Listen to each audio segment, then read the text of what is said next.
sunod yun kanako sa tanan nga adlaw. Ang kaayog kanon magsunod yun kanako sa tanan nga adlaw. Kung magpuyo ako sa balay sa Ginoo, ug mukaon sa talad nga andam niya,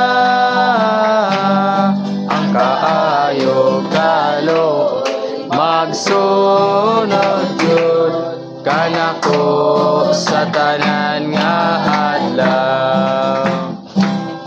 Sa mismo akong sibsibanan, tubig sa kapahulayan, mukaon ko sayang kanato, muinom sa Espiritu.